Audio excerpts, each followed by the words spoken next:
Hola, ¿qué tal? Les saluda Juan Carlos Ballesta. Bienvenidos una vez más a las crónicas calidoscópicas presentadas por revista ladosis.com.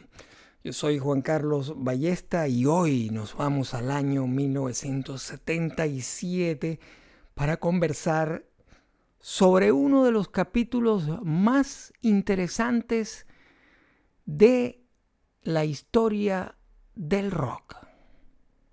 Suicide. Acompáñenme.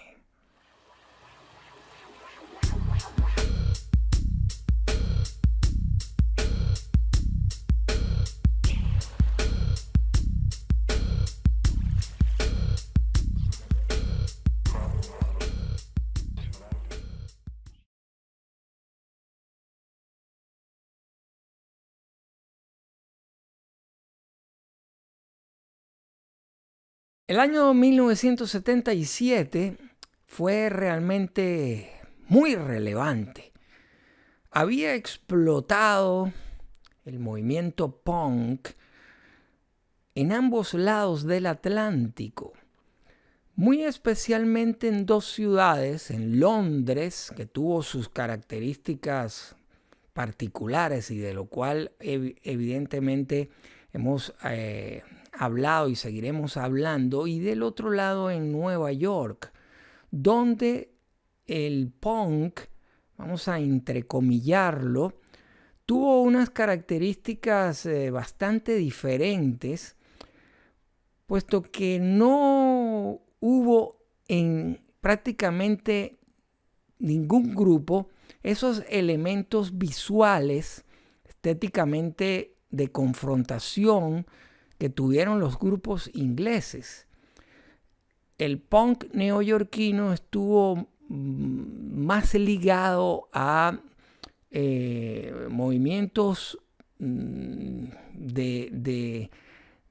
arte, de vanguardia, del arte entendido como una manifestación de rebeldía, que lo que pasó en Inglaterra, que era más ligado con lo social.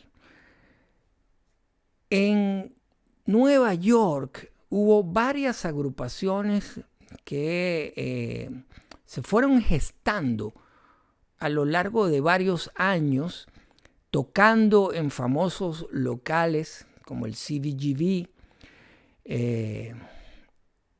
Y hubo una en particular que no se parecía a nada y que además utilizó un formato inusual dentro del vasto panorama del rock. Me estoy refiriendo a Suicide. El nombre ya apuntaba maneras.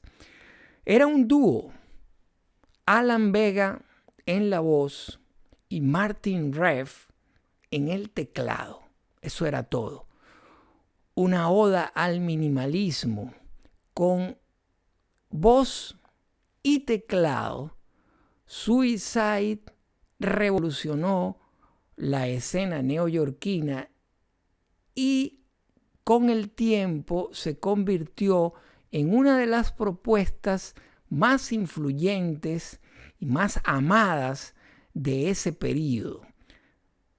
Inicialmente el grupo había estado tocando de manera bastante frecuente en locales e incluso en las calles de Nueva York, con ese formato que permitía tocar en cualquier lugar sin demasiada exigencia técnica. La forma de cantar de Alan Vega y la forma de tocar y el sonido que Martin Rev lograba de sus pequeños teclados hicieron del sonido de Suicide una especie de isla dentro de lo que ocurría en Nueva York con agrupaciones como Talking Heads, Blondie, Patti Smith, Ramones, Television, cada una con su característica particular, pero todas ellas ligadas a la estética rock en su esencia.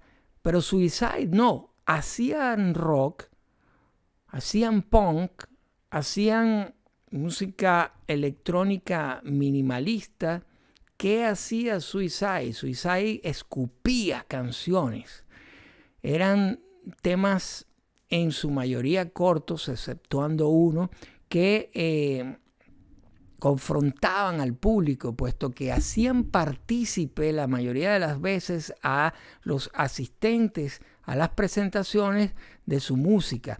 Lo permitía ese formato, repito, minimalista, en el cual no necesitaban de demasiada tecnología ni de demasiados amplificadores y escenarios complejos.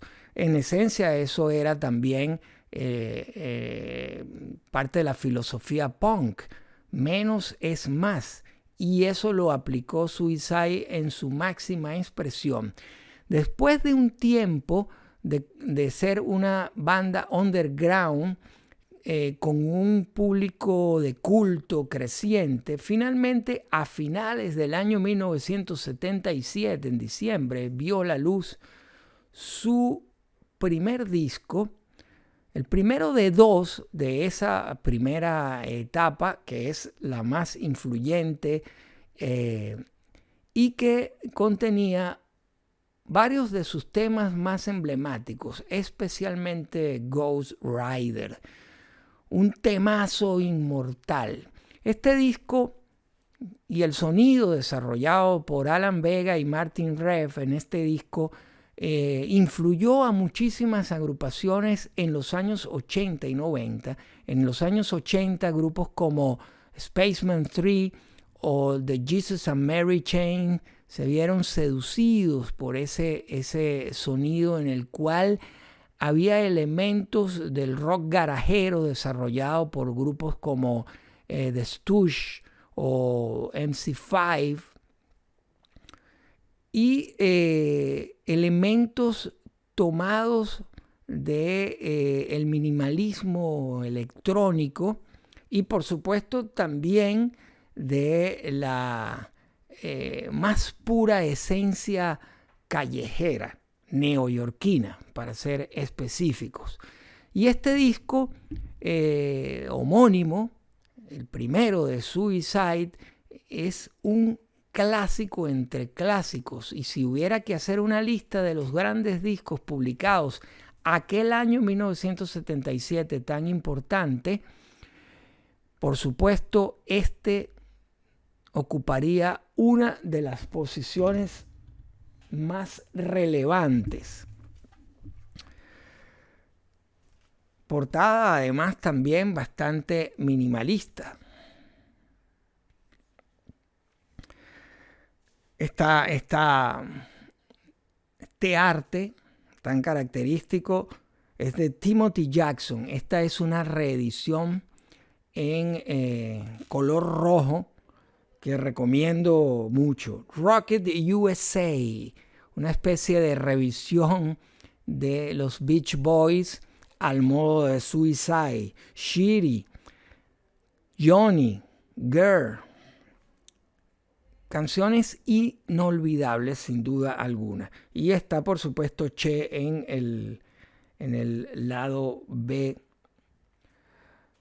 Gracias por acompañarme una vez más en estas crónicas calidoscópicas presentadas por revistaladosis.com. Yo soy Juan Carlos Ballesta. Gracias por suscribirse, por compartir este contenido. Reseña que consiguen, por supuesto, ahí en revistaladosis.com con todos los audios. Hasta un próximo episodio. Chao.